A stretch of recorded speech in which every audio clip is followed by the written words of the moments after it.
Baik, kita mulai. Kita berdoa sebelumnya. Raditu billahi robba wa bil islami dina wa bi Muhammadin nabiyya wa rasula. Rabbi zidni ilma warzuqni fahma. Assalamualaikum warahmatullahi taala wabarakatuh.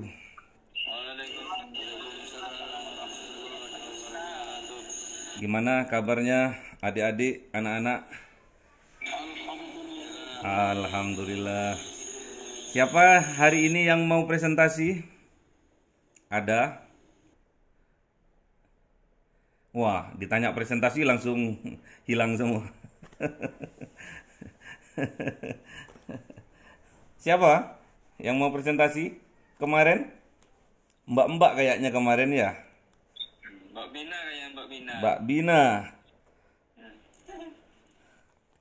Mana orangnya? Tunjuk tangan Mbak Bina.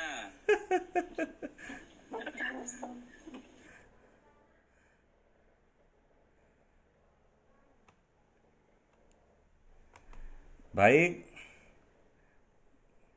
Mbak Bina. Ada orangnya? Nggak ada ya? Belum bergabung? Baik. Bismillahirrahmanirrahim. Sekarang Ustadz yang akan memulai terlebih dahulu ya. Biar nggak nunggu-nunggu.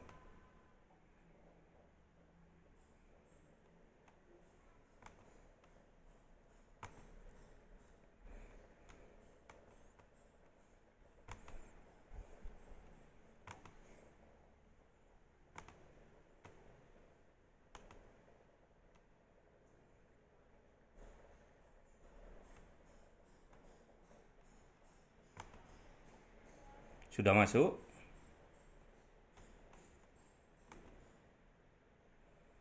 Baik.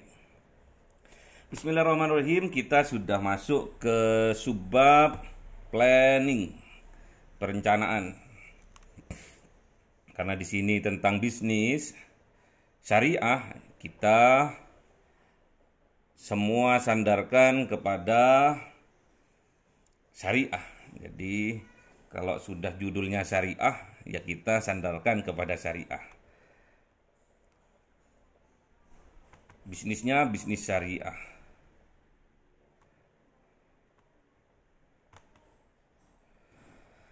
Apa itu perencanaan?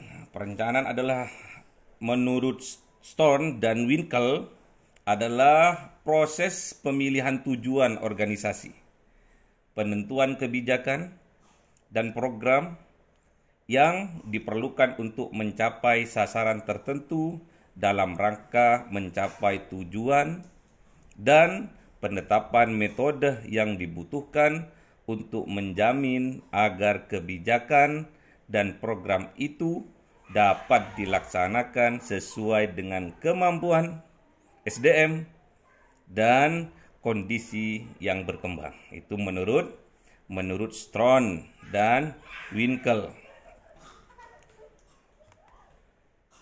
Sedangkan menurut Handoko, perencanaan adalah proses dasar di mana manajemen memutuskan tujuan dan cara mencapainya. Itu menurut Bapak Handoko.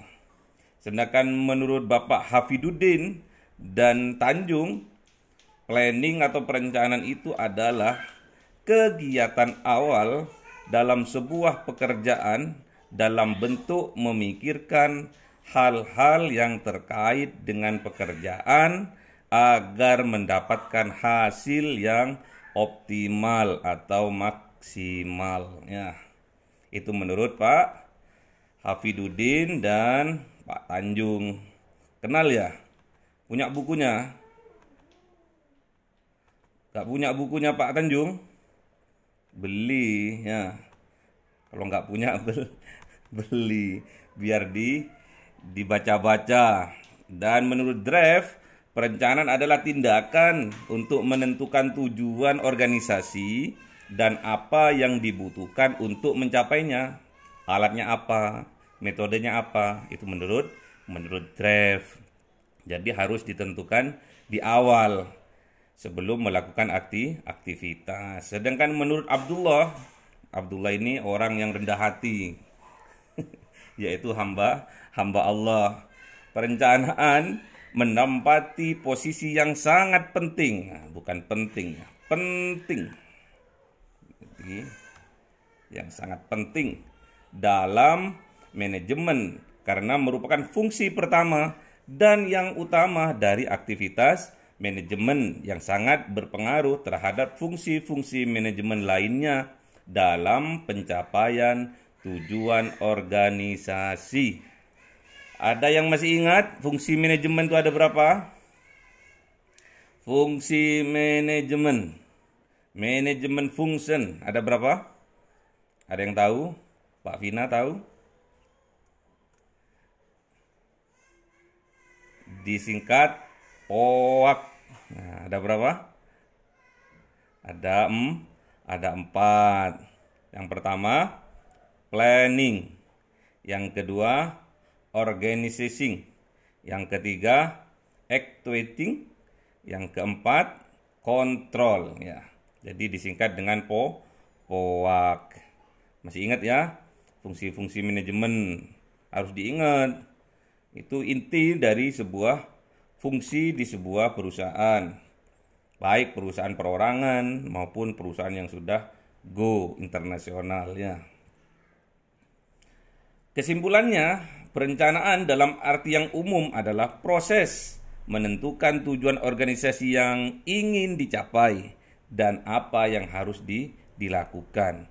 Untuk mencapai tujuan itu dengan menggunakan sumber daya organisasi yang meliputi penggunaan sumber daya manusia, SDM-nya, keuangannya, materialnya, peralatannya atau mesin-mesinnya, dan caranya atau metode untuk mencapainya.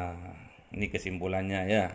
Jadi untuk mencapai suatu tujuan yang maksimal, yang optimal, harus planning ini harus betul-betul dimatangkan terlebih dahulu.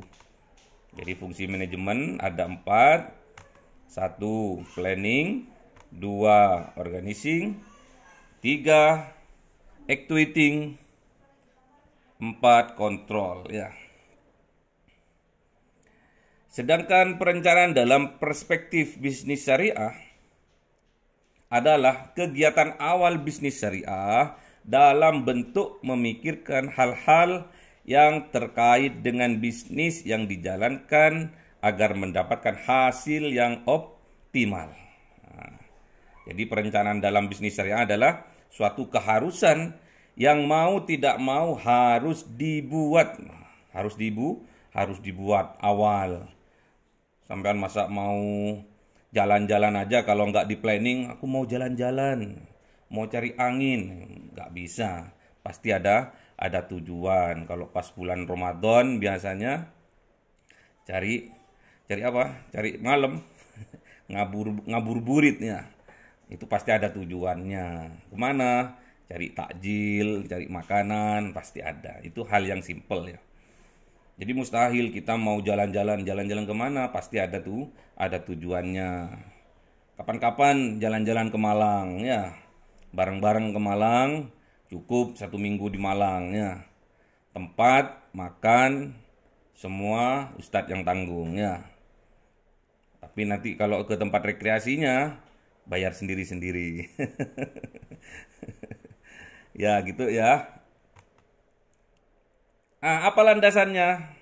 Landasannya di dalam Al-Quran terdapat pada surah Al-Hasr ayat 18.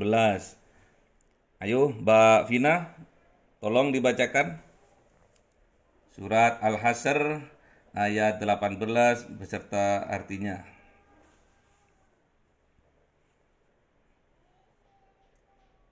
Bismillahirrahmanirrahim. Ya ayyuhalladzina amanu taqullah wal tanzur nafsum ma qaddamat wattaqullaha innallaha khabirum bima ta'malun. Wahai orang-orang yang beriman, bertakwalah kepada Allah dan hendaklah setiap orang memperhatikan apa yang telah diperbuatnya untuk hari esok di akhirat, dan bertakwalah kepada Allah, sungguh Allah maha teliti terhadap apa yang kamu kerjakan. Oke, terima kasih. Innallaha khabirum bima ta'malun. Sesungguhnya Allah itu khabir, maha teliti, maha detail perhitungannya terhadap apa yang kita lakukan. Jadi semua orang yang beriman sebelum dia melakukan sesuatu pasti sudah dipikir-pikir. Nah, ini manfaat atau mudarat. Karena besok bagi orang yang beriman meyakini di yaumil qiyamah besok pasti ada balasannya. Sekecil apapun amal kebaikan kita pasti dibalas. Sebesar apapun amal keburukan kita dibalas juga, ya. Bukan cuma yang kecil, yang besar pun dibalas, ya. Detail Allah itu. Sekecil apapun kadang kita tidak ingat pun diingatkan besok oleh Allah. Makanya kita dalam bermuamalah, dalam berbisnis harus betul-betul perencanaan ini digodok matang-matang. Betul-betul dipersiapkan sungguh-sungguh sehingga kita tidak keluar dari rel. Karena di syariah itu landasannya, sandarannya adalah Al-Qur'an dan hadis. Ijma' dan qiyas, ya. Baik. Terus juga menurut Ibnu Mubarak bahwa Rasulullah bersabda, jika engkau ingin mengerjakan sesuatu pekerjaan, maka pikirkanlah akibatnya, maka jika perbuatan tersebut baik, ambil. Dan jika perbuatan itu jelek, maka tinggalkan. Mas, siapa itu tadi? Fathur Rahman. Mana? Mas Fathur Rahman? Hilang. Yang lainnya? Ada yang bisa baca kitab gundul enggak di sini nih? Yang bisa? Ayo, ngacungkan tangan. Mana ustadz-ustadznya ini? Kok enggak ada yang muncul? Tak suruh baca hadis tapi gundul. Ini. Ayo Mas Fathur Rahman, baca itu. Rawahu Ibnul Mubarak. Ayo. Ala amran fa tadbiru akibatahu fa in kana khairan afamadu wa in kana syarru afanatihi. Bagus, terima kasih. Lulus dapat A. Baik, kita lanjut sekarang. Karakteristik perencanaan. Yang pertama, perencanaan itu adalah proses yang tidak berakhir. Bila perencanaan tersebut telah ditetapkan terus berkesinambungan, mulai dari bisnisnya kecil, diplan, menanjak, meningkat, planningnya lagi, bagaimana cara membuat konsumen tetap setia, bagaimana konsumen tertarik, plannya terus akan muter. Jadi planning, organizing, executing, control terus akan muter sesuai dengan bisnis yang kita geluti. Ya. Yang kedua, rencana yang telah ditetapkan harus diimplementasikan, harus. Cuma rencana tok, enggak bergerak berarti omong doang, ya. Banyak sekarang kayak gitu. Omong doang. Jadi rugi, ya. Rugi waktu, rugi tenaga, ya. Rugi dana juga nggak berjalan, ya. Yang ketiga, selama proses implementasi dan pengawasan, rencana-rencana tersebut mungkin saja memerlukan revisi, modifikasi, dan penyesuaian di sana-sini untuk menyesuaikan dengan situasi dan kondisi yang terjadi di lapangan. Jadi enggak terlalu kaku. Memang harus punya pedoman, tapi nggak jauh-jauh dengan apa yang kita rencanakan dari awal. Misalkan di suatu desa, misalkan kita bidik untuk dijadikan pabrik, misalkan. Ternyata di sana sulit untuk membuang limbah. Bagaimana caranya? Nah, itu namanya perencanaan terus akan berlanjut sesuai dengan kondisi di lapangan, ya. Yang keempat, perencanaan kembali atau mengkaji ulang perencanaan yang awal yang sudah terlampaui atau yang sudah kita jalankan dapat menjadi faktor penentu keberhasilan di masa yang akan datang. Terus dikaji terus. Kemarin plannya gini ya, yang kita capai gini. Ternyata plannya yang ini kurang tepat, yang ini harus kita revisi, harus kita kaji ulang. Bagus, nggak apa-apa. Untuk menentukan hasil yang maksimal. Yang kelima, perencanaan harus mempertimbangkan kebutuhan fleksibilitas. Jadi harus fleksibel ya. Nggak boleh kita saklek pokoknya kalau nggak di sini, kalau nggak gini kita nggak jadi. Nah, itu nggak boleh. Harus disesuaikan dengan lapangan, harus fleksibel agar mampu menyesuaikan diri dengan situasi dan kondisi yang baru secepat mungkin. Jadi harus bisa beradaptasi dengan lingkungan sekitar, ya. Jadi nanti ada proses izin itu yang sangat menentukan juga izin-izinnya itu. Kalau kita tidak fleksibel, kita kaku, maka apa yang kita plankan tidak akan berjalan dengan sesuai dengan apa yang kita rencanakan. Nah, ini tadi, makanya Ustadz tadi nanya fungsi-fungsi manajemen itu ada berapa. Di sini perencanaan itu akan mempengaruhi dari semua fungsi-fungsi yang ada di manajemen, termasuk organisasinya, termasuk personalianya, termasuk actuatingnya, termasuk kontrolnya. Udah harus betul-betul matang perencanaan itu.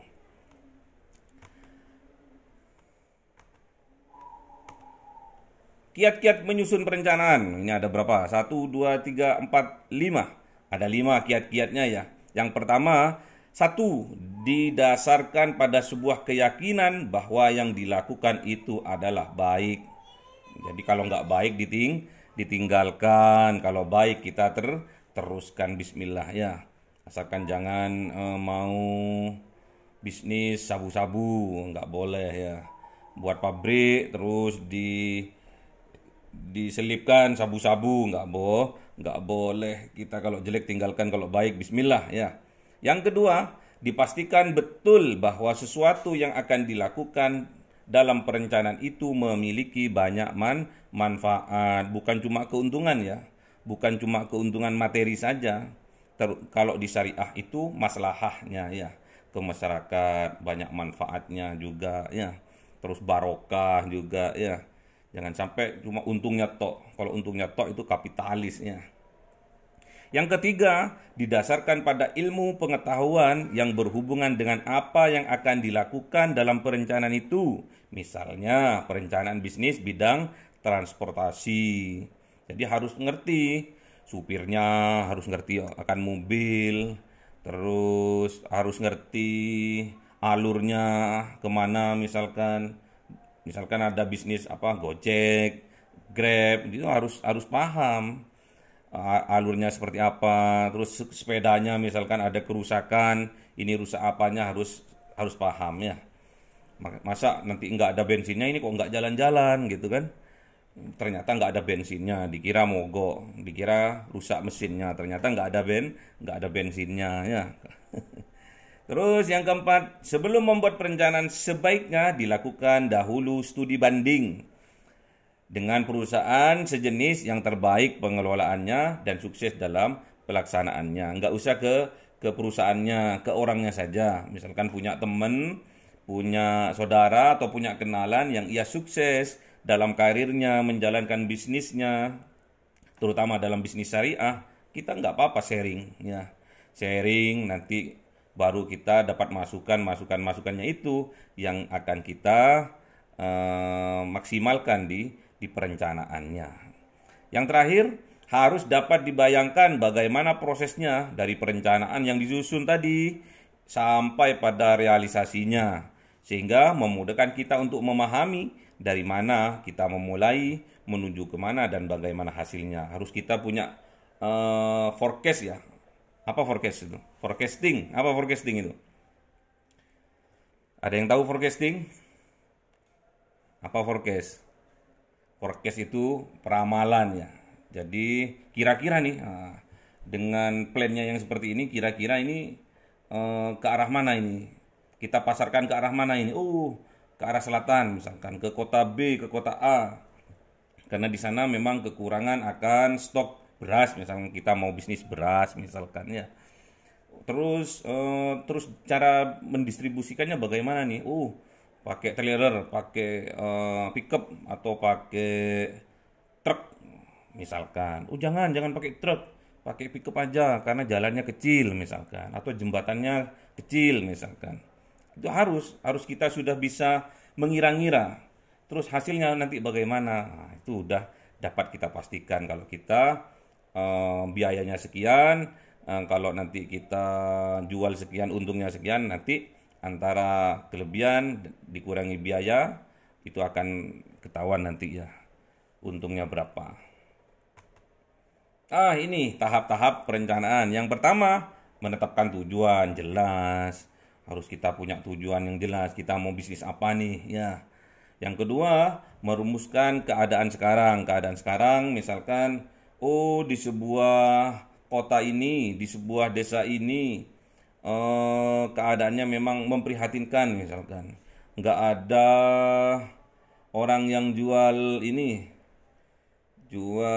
apa itu, kartu, misalkan nggak ada yang jual pulsa, misalkan, atau nggak ada ATM jauh dari kota, misalkan. Kita akan buka ATM ini, misalkan seperti itu ya. Boleh saja. Kita harus terjun dulu ke lapangan itu ya. Yang ketiga, identifikasi keputusan dan hambatan. Harus tahu, ini kita mau ngambil yang kanan atau yang kiri. Kita mau bisnis pulsa, atau mau bisnis ATM, atau mau bisnis pom mini. Harus cepat diputuskan, harus jelas. Pom mini aja. Tapi hambatannya nanti kita ini harus kulaan ke pom bensin pusat, itu jaraknya 30 kilo misalnya, nggak masalah. Harus kita tahu hambatannya apa, tantangannya apa, risikonya apa, harus kita tahu. Taunya itu harus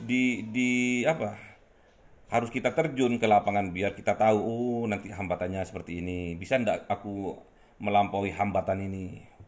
Bisa enggak aku bisa melewati hambatan ini? Harus bisa diputuskan ya.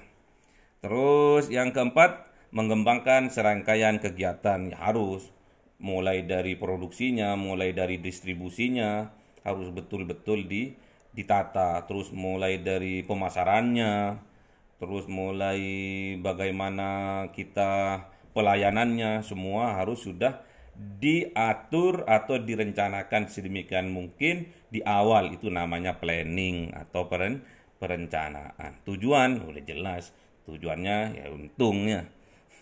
Semua bisnis tujuannya untung, tapi kalau di syariah tidak sekedar untung, tapi maslahah ya, kemaslahatan, kesejahteraan, kebahagiaan, keselamatan atau falah ya, mencapai kemenangan ya. Oke, udah duhur ini. Ada yang ditanyakan? Monggo. Ada yang kurang dimengerti? Mulai dari awal? Atau mungkin bagi Anda yang sekarang sudah berjalan bisnisnya, mungkin ada kendala, ada yang perlu disaringkan di sini, monggo, nggak apa-apa. Mungkin hasilnya nggak maksimal yang kemarin, kita masuk ke kiat-kiat ya, kiat-kiat, karakteristik perencanaan ya, atau perlu mau dikaji ulang. apa yang sudah kita rencanakan di awal. Misalkan kemarin kita fokus ke sembako, misalkan karena 2 tahun atau 3 tahun yang lalu pada waktu COVID-19 sembako itu sulit, misalkan kita fokus ke sembako, misalkan mulai dari beras, minyak, telur, daging dan sebagainya. Sekarang sudah COVID-19-nya sudah berlalu, terus bagaimana ini planning ini? Yang kemarin kita fokus ke sembako saja, apa perlu dikembangkan atau perlu kita rencanakan ulang? Nah, seperti itu. Harus cepat ya. Seorang bisnis itu harus peka terhadap sekitar, terhadap lapangan, harus fleksibel kita. Ada yang ditanyakan? Yang intinya kalau di bisnis syariah, semua perencanaan harus disandarkan kepada Al-Quran, hadis atau sunnah, ijma dan qiyas. Harus itu. Gak bisa dibuang itu. Kalau dibuang gak ada syariahnya sudah. Karena syariah landasannya adalah nilai-nilai keislaman yang ada di Al-Quran, Al-Hadis, di ijma dan qiyas. Oke, monggo, ada yang mau ditanyakan? Mbak Vina, udah paham? Ini yang buka, ini cuma Mbak Vina, ini yang lain kok nggak buka ini. Oke, Mbak Leni. Mbak Leni ada? Ada, Ustaz. Oh, ada. Mbak Nabil, ini Mbak Nabil. Mbak Neneng Fauzia, mana Mbak Neneng ini? Kok nggak muncul? Ada, Pak. Oh, ada. Ya. Mbak Rizfiansa, ada. Mas Rizky, Ada, Ustaz. oh ada. Mbak Sonia, harus dibuka ini layarnya karena kita mau tutup. Mas Saifullah, Sipa Kolbi, Vina, oh Vina udah, Vina Ariandi. Oke, baik. Ahmad Munadi,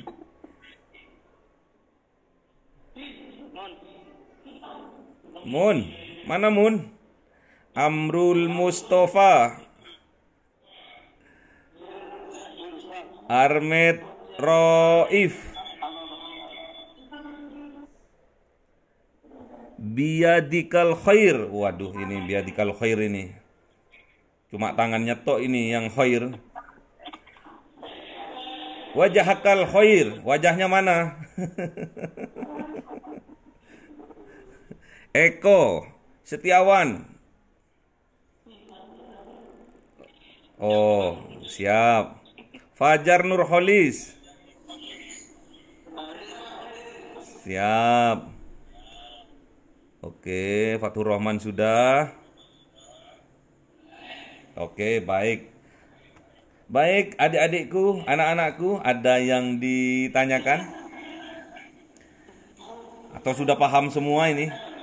Yang intinya kalau plan yang Bapak ini ya, yang Bapak Ustadz laksanakan ada 2 secara garis besar ya. Plan yang urusannya dengan pikiran, dengan akal kita harus dilandaskan dengan Al-Quran, hadis, ijma, qiyas ya. Harus itu. Ada juga plan yang datangnya tiba-tiba, instingnya udah aktif. Jadi seorang pembisnis mempunyai insting yang luar biasa. Peka terhadap keadaan sekitar. Peka terhadap bisnis yang akan dilaksanakan di sekitar kita. Tatkala kita pergi ke sebuah kota, pergi ke sebuah desa, pergi ke tempat dimanapun kaki kita berpijak, di situ insting dari seorang pembisnis itu akan aktif. Nah, itu namanya plan yang sudah diatur oleh Tuhan. Ya. Biasanya Yang plan yang tiba-tiba yang seperti ini itu tingkat kesuksesannya itu 99%. Insya Allah sukses. Lain halnya kalau masih kita berencana, masih kita berpikir, masih kita menyiapkan ininya, modalnya, menyiapkan SDM-nya, tapi semua disandarkan kepada Al-Quran, hadis, ijma, qiyas, bolehlah. Tapi betul-betul harus diperjuangkan. Namun yang insting dari seorang pembisnis, terutama pembisnis muslim, itu kalau sudah aktif ya, itu akan ada suara dari dalam jiwa kita, itu namanya insting. Oh, kalau di sini tuh cocoknya bisnisnya A, B, C. Seperti itu. Seolah-olah ada yang bersuara. Kamu loh di sini berbisnis A, B, C. Kamu loh kalau di sana berbisnis D, E, F misalkan.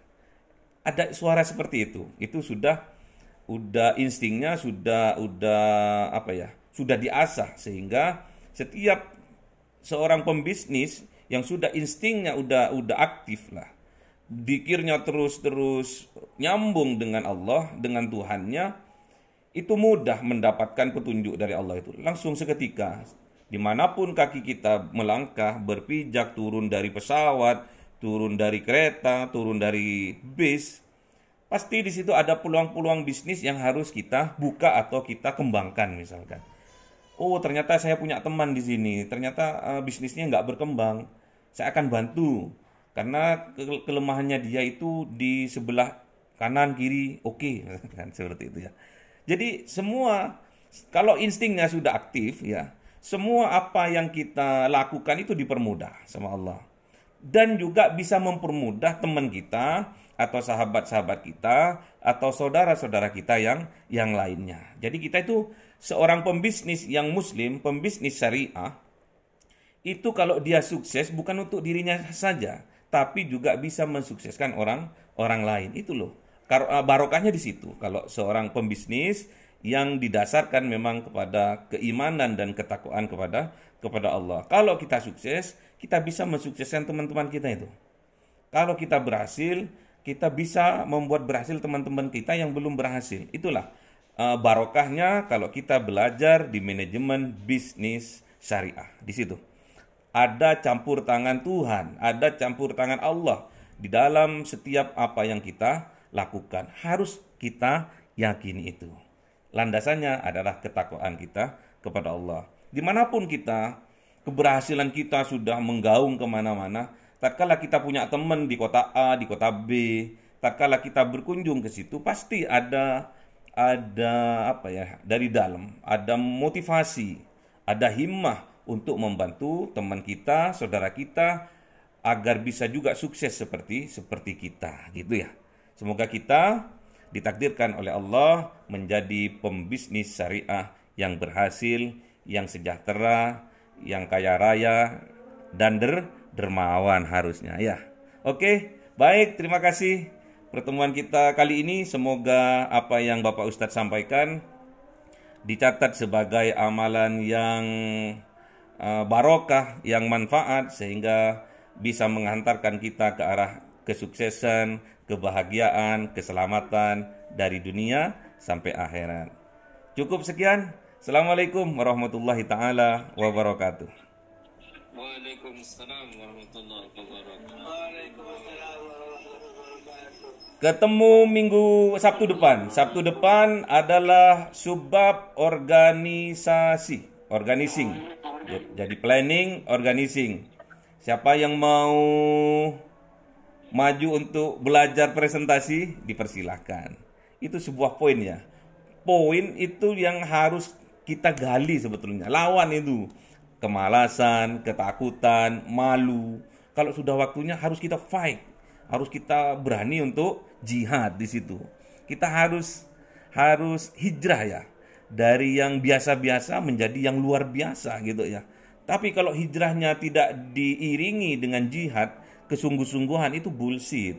Jihadnya kita harus fisabilillah. Alladzina hajaru wajahadu fi sabilillah bi amwalihim wa anfusihim a'dhamma darajatan indallah wa ulaika humul faizun. Pasti kita sebagai pemenangnya. Paham nggih? Baik, assalamualaikum warahmatullahi taala wabarakatuh.